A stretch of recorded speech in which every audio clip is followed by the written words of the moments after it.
नेता प्रतिपक्ष श्री राजेंद्र राठौर जी, हमारे उप नेता श्री सतीश पूनिया जी, हमारे राष्ट्रीय महामंत्री और यहाँ के प्रभारी श्री अरुण सिंह जी, संगठन महामंत्री चंद्रशेखर जी, राष्ट्रीय मंत्री बहन अलका गुर्जर जी, यहाँ लोकप्रिय सांसद अलका सिंह गुर्जर जी, रंजीता कोली जी, क्षमा करेंगे, मुकेश दधीच जी प्रदेश के उपाध्यक्ष, प्रदेश महामंत्री भजनलाल शर्मा जी, महेंद्र जाटव जी, पंकज गुप्ता जी, ऋषि बंसल जी, सम्मानित मंच और यहाँ इतनी बड़ी संख्या में एकत्र आए हमारे इस कार्यक्रम में शामिल होने वाले हमारे सभी मित्र और हमारे जो डिजिटल माध्यम से जुड़े हैं। मैं स्क्रीन पर देख रहा हूं कि भूमि पूजन में बाड़मेर में स्वरूप सिंह खारा जी और शंकर सिंह राजपुरोहित जी वो वहां बैठे हुए हैं और उनके साथी बैठे हैं। जैसलमेर में हमारे कैलाश चौधरी जी वहां उस कार्यक्रम में शामिल हुए हैं। चंद्र प्रकाश शारदा जी, प्रताप सोलंकी जी, रामस्वरूप गोधा जी और प्रतापपुरी जी और अन्य साथी लोग हमारे जैसलमेर में जुड़े हैं और डिजिटल माध्यम से सारे राजस्थान से जुड़े हुए कार्यकर्ता बंधु। मेरा ये सौभाग्य है कि मुझे आज यहाँ 2 कार्यालयों का शिलान्यास, 2 कार्यालयों का उद्घाटन और 1 कार्यालय बाड़मेर का शिलान्यास करने का सौभाग्य मिला।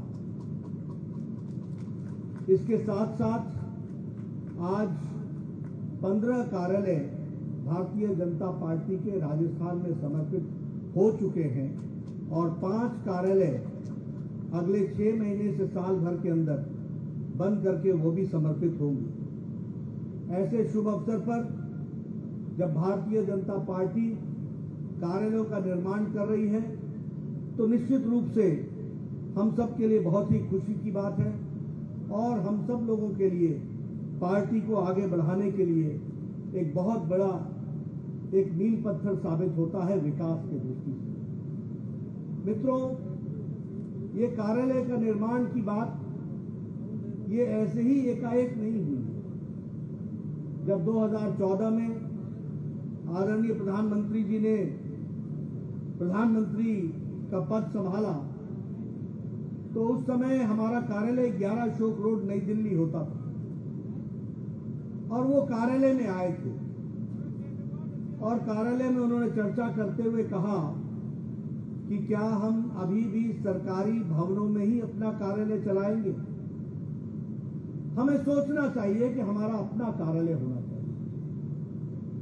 कुछ दिनों बाद अमित शाह राष्ट्रीय अध्यक्ष बने, उन्होंने योजना बनाई और हम लोगों ने तय किया कि प्रत्येक जिले में एक कार्यालय होगा और उस समय की संख्या में 887 कार्यालय खोलने का और बनाने का हम लोगों ने निर्णय किया। 887 और आज आपको जानकर के खुशी होगी कि 500 से ज्यादा देश भर में जिला कार्यालय और सभी प्रदेश में प्रदेश कार्यालय बन करके तैयार हुए हैं। ये आज भारतीय जनता पार्टी और 116 कार्यालय निर्माणाधीन है और 122 कार्यालय वो उसकी जमीन मिल गई है और अब काम शुरू होना है। तो इस तरीके से देश भर में 887 कार्यालय बने, इस योजना को लेकर के हम चले। मित्रों, 2-3 बातें हमको ध्यान रखनी चाहिए। वो ये कि हम बहुत खुशनसीब हैं कि आज हमको ये भव्य कार्यालय मिला है कार्य करने के लिए। याद कीजिए, इस पार्टी को बनाने में लोगों ने 4-4 पीढ़ियां खपा दी और उन 4 पीढ़ियों में किसी से दरी मांग करके लाते थे, किसी से कमरे में कोई पंखा लगाने के लिए कुछ उसके लिए किसी से डोनेशन लेकर के आते थे। किराए का कमरा मिल जाए, किराए का मकान मिल जाए तो समय पर किराया देने की भी स्थिति नहीं होती थी। उसके लिए भी कोई न कोई दाता ढूंढना पड़ता था, तब जाके किराया दिया जाता। इन विपरीत परिस्थितियों में विचारधारा को हम लोगों ने आज बढ़ाया और आज हम कह सकते हैं कि भारतीय जनता पार्टी दुनिया की सबसे बड़ी पार्टी और विचार युक्त party, ideological based party, cadre based party और कैडर बेस्ड पार्टी के साथ साथ मास फॉलोइंग वाली पार्टी है तो भारतीय जनता पार्टी है। ये हमको ध्यान रखना है। और जब हम ये बात कहते हैं तो यह भी हमको ध्यान रखना चाहिए कि हम लोगों ने एक नया राजनीति का आयाम शुरू किया। दुनिया में, देश में सारी पार्टियां परिवार ही उनकी पार्टी बन गई है और ये भारतीय जनता पार्टी अकेली पार्टी है जहां पार्टी ही परिवार है। ये अंतर हमको समझना चाहिए। बाकी सब पार्टियां परिवार की पार्टियां बन गई है, कोई बचा नहीं। मैं देश का नक्शा दिखाऊं आपको। उमर अब्दुल्ला जम्मू कश्मीर में परिवार की पार्टी, फारूक अब्दुल्ला परिवार की पार्टी, मुफ्ती मोहम्मद की बेटी महबूबा मुफ्ती परिवार की पार्टी। नीचे आप आइए, पंजाब शिरोमणि अकाली दल परिवार की पार्टी, हरियाणा परिवार की पार्टी। 24 करोड़ का प्रदेश है उत्तर प्रदेश, किससे लड़ रहे हैं? समाजवादी पार्टी, परिवार की पार्टी। बिहार में हमारी लड़ाई किससे है? आरजेडी से। कौन है? लालू यादव, नीता यादव, तेजस्वी यादव, फलाना यादव, ये यादव, ये परिवार की पार्टी। बंगाल में हम किससे लड़ रहे हैं? टीएमसी, ममता और उसका भतीजा अभिषेक, परिवार की पार्टी। बीजू जनता दल नवीन पटनायक की पार्टी। वाईएसआर कांग्रेस आंध्र प्रदेश परिवार की पार्टी। चंद्रशेखर राव परिवार की पार्टी। तमिलनाडु में डीएमके स्टालिन परिवार की पार्टी। उद्धव ठाकरे की शिवसेना परिवार की पार्टी। ये सब परिवार की पार्टियां हैं। और अकेली और तो छोड़िए, कांग्रेस पार्टी भी अब मां बेटी बेटा की पार्टी बन गए, बाकी सब खुशी है। ये अकेली भारतीय जनता पार्टी है जिसमें प्रधानमंत्री मोदी जी ने वंशवाद को चैलेंज करके रिपोर्ट कार्ड की राजनीति को खड़ा किया और जनता के लिए काम करने के लिए सोचा। वोट बैंक की पॉलिटिक्स को समाप्त करके विकासवाद की पॉलिटिक्स को आगे बढ़ाया है। ये आदरणीय प्रधानमंत्री जी के नेतृत्व में।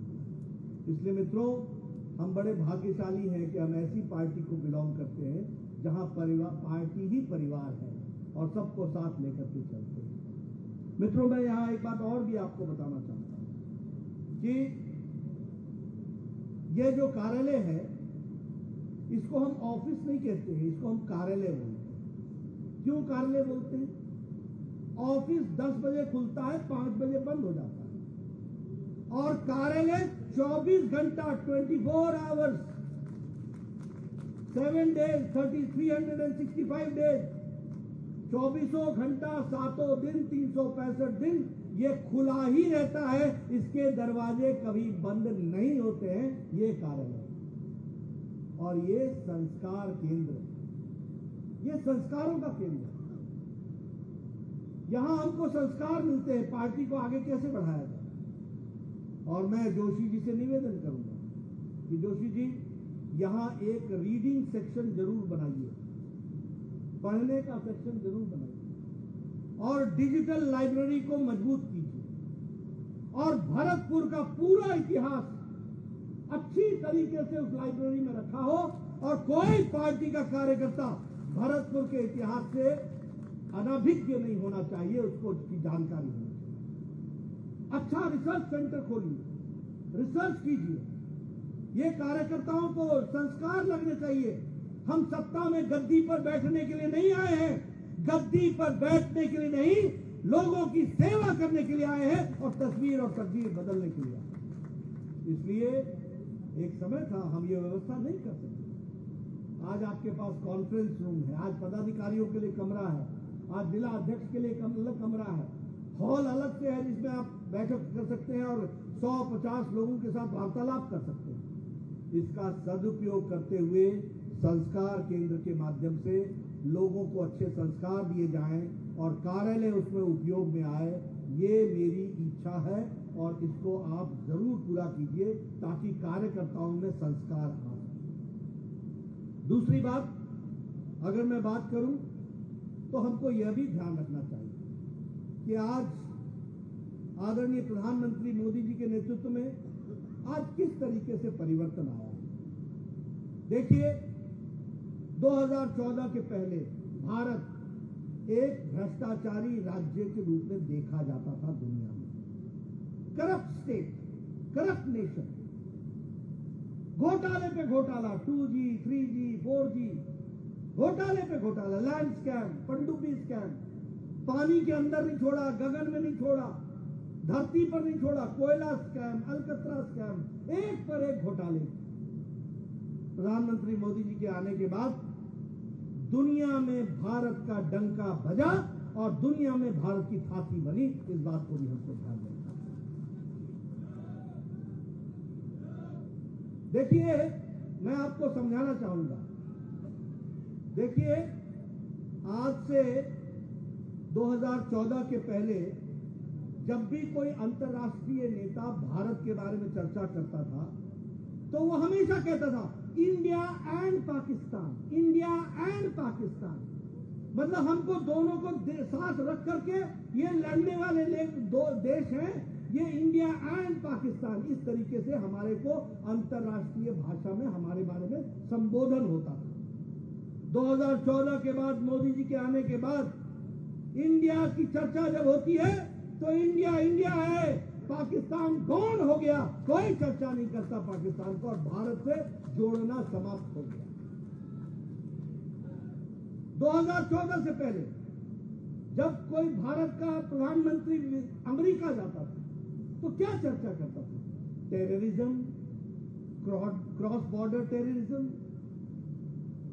पाकिस्तान, हमारा झगड़ा, यही होती थी चर्चा। आज प्रधानमंत्री अमेरिका गए थे। अमेरिका और भारत के रिश्ते ने नई ऊंचाइयां ली हैं और आज हमारे समझौते होते हैं तो स्पेस पर समझौता होता है, हमारा समझौता होता है तो क्रायोजेनिक इंजन पर समझौता होता है, हमारा समझौता होता है तो यहाँ FDI आए, फॉरेन डायरेक्ट इन्वेस्टमेंट आए, इस पर हमारा समझौता होता है, और हमको टेक्निकल सपोर्ट भी एक दूसरे को देने का समझौता होता है। कोई टेररिज्म की बात हम नहीं करते, क्योंकि मोदी जी के नेतृत्व में देश को सुरक्षित रख करके चलाने की हमने सामर्थ्य पैदा कर ली है और हम भारत आगे बढ़ रहे हैं। इसको हमको समझना चाहिए। कोई हमको बॉस के नाम से, Modi ji you are the boss, Modi ji you are the hero, Modi ji आप परिवर्तन के वाहक हो। आज ये सूचक पपुआ न्यू गिनी का प्रधानमंत्री पांव छू करके मोदी जी का अभिवादन करते हैं। न्यूजीलैंड का प्रधानमंत्री वहां से न्यूजीलैंड से फ्लाई करके सिडनी ऑस्ट्रेलिया आता है सिर्फ प्रधानमंत्री से मिलने के लिए। The order of the Nile, Egypt, मिस्र, उस मिस्र के हमारा सबसे बड़ा सम्मान प्रधानमंत्री जी को मिलता है। दुनिया के पहले प्रधानमंत्री हैं, भारत के पहले प्रधानमंत्री हैं जिनको इतने ज्यादा देशों ने सबसे सर्वोच्च सम्मान से नवाजा है, तो वो भारत के प्रधानमंत्री। इसलिए दुनिया में हमारा डंका बजा है, लेकिन इसके साथ साथ भारत भी आत्मनिर्भर हुआ है, भारत भी मजबूत हुआ है। गांव, गरीब, वंचित, पीड़ित, शोषित, दलित, महिला, युवा, इन सबको ताकत किसने दी है? तो हमारे केंद्र के मोदी जी की नीतियों ने ताकत दी। ये प्रधानमंत्री गरीब कल्याण अन्न योजना, ये अन्न योजना 80 करोड़ की जनता को भोजन के 2 वक्त की व्यवस्था करना, 5 किलो गेहूं या 5 किलो चावल या 1 किलो दाल देना, इसने भारत की गरीबी को 22% से घटा करके 10% से भी कम पर लाके खड़ी कर दी, और अति गरीबी 1% से भी कम हो गई है। और हम नहीं बोल रहे, ये इंटरनेशनल मॉनिटरी फंड बोल रहा है। मॉर्गन स्टैनली की रिपोर्ट बताती है कि भारत ही आर्थिक दृष्टि से एक उज्जवल बिंदु दिखता है जहां से उजाला होगा, और यही ब्राइट स्पॉट के रूप में देखा जा रहा है। और सबसे मजबूत इकोनॉमी के रूप में भारत को देखा जा रहा है। आवास योजना, प्रधानमंत्री आवास योजना, प्रधानमंत्री किसान सम्मान निधि, प्रधानमंत्री जल जीवन मिशन। मैं जल जीवन मिशन में आगे भी बताऊंगा।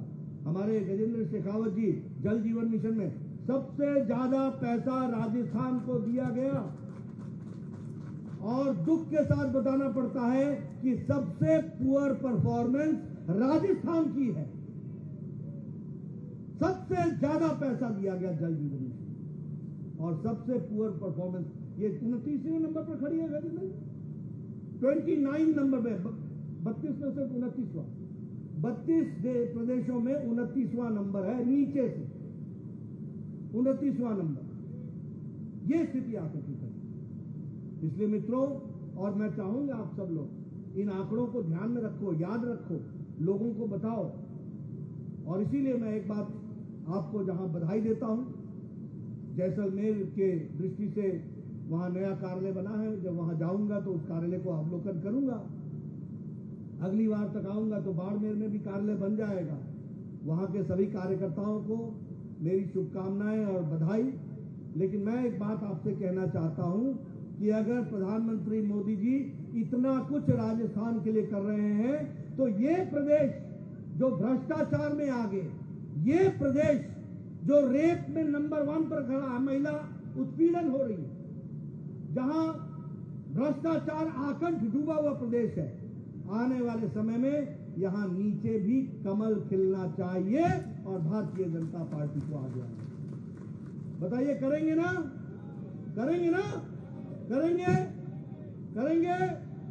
आप सबका बहुत बहुत धन्यवाद। जय भारत, जय राजस्थान।